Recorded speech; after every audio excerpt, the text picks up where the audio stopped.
Don't wonder, just ask us.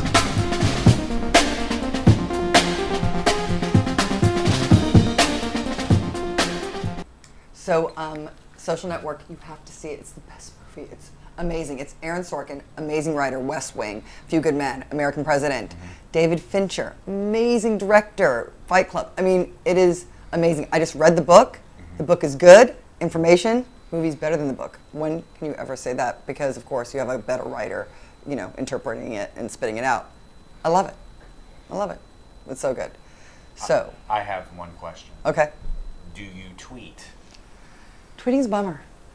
Tweeting, microblogging. Well, I'm a Facebook. Yeah, total Facebook. Are you a Facebook? Tweet? No, Like, no, are Facebook. we like a PC and a Mac thing? Like, Yeah, no. Long, like, on the Mac. We're absolutely Facebook.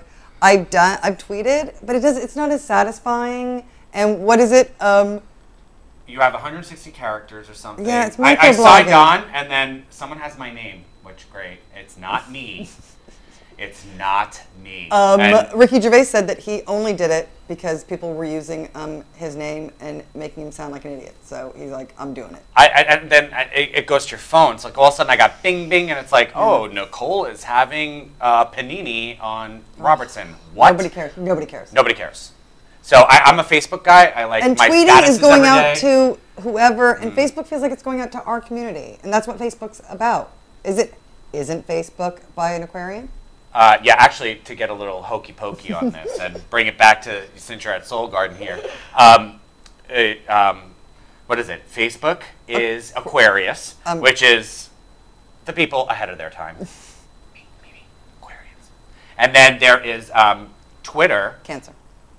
Is it a Cancer? Yeah. Twitter's a Cancer. So, you know, that's kind of gushy It's more, movie. but it's like also a right little more now. hermity. It's more like, this is what I'm doing right now in a littler way. I don't know. Yeah, but see, here's the thing. You can't always, like, go back, like, say, you know, like, Pete Wentz has a Twitter, and then it's like, you know, and then he went at this person. And it's like, you can't keep up. And then Or Chelsea Lately. and then you What is retweet. that? I don't know if that's the person saying it, or Well, now you're just retweeting what someone else said, and then I think it's semi-annoying. I don't have think time. it's a bummer. I can only do so much. I like Facebook every day. I give a raunchy, funny Facebook thing. I love it. I block my mom. It's funny. But it's kind of like, I also don't allow people that I have as clients as on my Facebook either. Because it's personal. It's personal. I get Right. it. I get It's it. kind I of- get it's it. like I high get school. it. It's You fun. know, I'm it is a like high Facebook school. person. I It's enjoy like it what because- socializing is for without leaving the house, which I love. Yeah, I don't take it to the level of like LinkedIn. I don't go that No, far. but I do like LinkedIn because that's the career, the professional side Well, of she's a everything. TV writer, so that makes So, sense. of course. You know, and so I like it so- with all the different people I've worked with. Right. So that makes me feel official. Right. But we are official, and we're officially here for you. I'm Lauren Sarafan. And I am slightly annoyed. No, Angelo Eros. I am actually Always annoyed with me. her best friend. So yeah. And we're here to answer your questions, and let's What- roll. What do we have today? Hi, Angelo and Lauren. Recently, I've been doing a lot of dreaming about animals. Particularly, I have been seeing bees, butterflies, and hummingbirds. What does this symbolize? Wow. Okay. The questions about animals and stuff, I've seen it a lot on our thread. I don't know. I read Carlos Castaneda when I was in high school, and it's just about taking peyote and freaking out. So that's what animal totems like in movies. They're like, I'll be your guide. Pick an animal, and I'll guide you through like some LSD trip. So that's the nothing I know about it. That's the Salvia Lauren Sarafan version of it. Actually, it's funny because I just did a reading this week, and the woman wanted me to do an animal reading, and I do that as well. It's so and, weird. No, and she had said that she had kept seeing a porcupine, and this porcupine, she kept going out and feeding a porcupine and feeding a porcupine. And I immediately asked her, I'm like, what are you doing that's giving yourself guilt and shame? I go, and I'm getting like like you're cheating or there's infidelity, there's something going on, and it just so happens her husband, there was a condition, they can't be sexual, and she's sleeping with someone else to satisfy her needs. So the porcupine goes like this, and quills come up, and that totem to me is a shame. It's a guilt. Like, what are you fighting your guilt about, or what in your life is giving you that type of guilt? You have to trust yourself to not have the guilt. So it's kind of interesting that I said that's why that totem shows up. And bees are another one that, believe it or not, when they show up, it's the collective. And a lot of, in my medium readings, I've gotten them where they're connected to people who have passed over and crossed over. Well, so that's it's weird. always, Okay.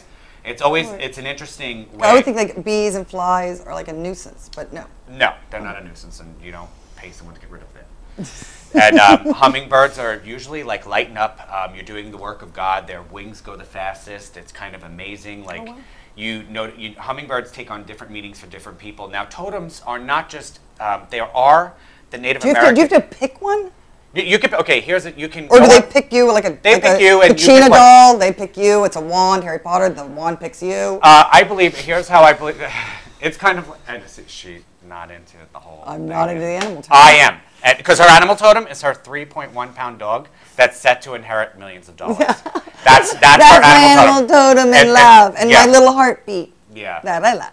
Okay, and but it's real. I'm the big Akita guy. I got Akitas. I love that. Anyway.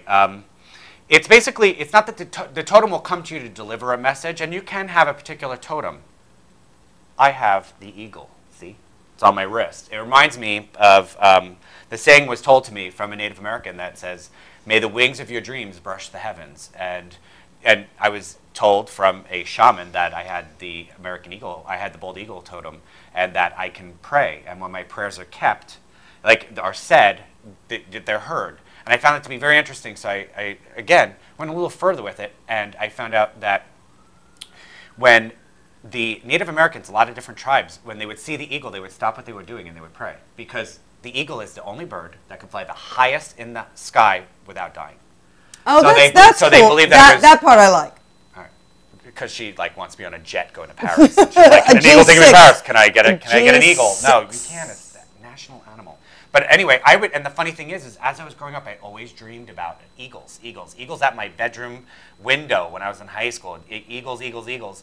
And my high school was a Thunderbirds, and it was kind of funny. I just always had like eagles around me. So that I would say is my totem, and it's personally what I've connected with on meditation levels. And you can connect with your totem, but I also on occasion will dream of a bear, or I will dream of a. But it's okay not to have a totem too, right? Yeah. She's not. It's okay to have a tote bag. She wants a tote bag, not a totem.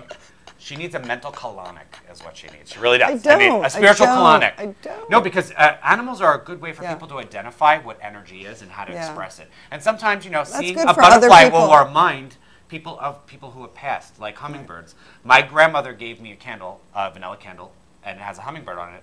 And she always told me stories of hummingbirds. And I thought that's sweet. I like grandmother's stories. So every time I see a hummingbird, I'm always like, hey, Graham, what's up? And I always get that little, like, tingle.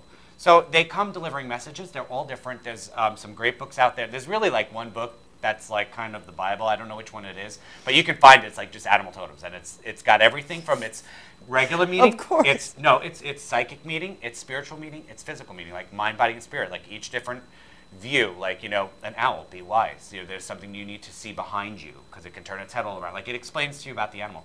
And that's why a lot of people identify with that because, they're used to nature, used to people. We are beings coexisting with those beings. So that was really nice. And she doesn't care. And that's okay. Sometimes I don't. Because I still have to do this. This is part of my job. Yeah, he knows a lot about a lot of things. And thank God. Yeah. And I hope that kind of helped you out with your answer there. But the winged creatures are always interesting because what you said were birds and insects. Insects are also totems. So. And for now, I'm going to go totemless. Yeah, she doesn't have a totem. It's actually a jaguar, not like her car. Okay, I'm Angelo Eros. Lauren Sarafan.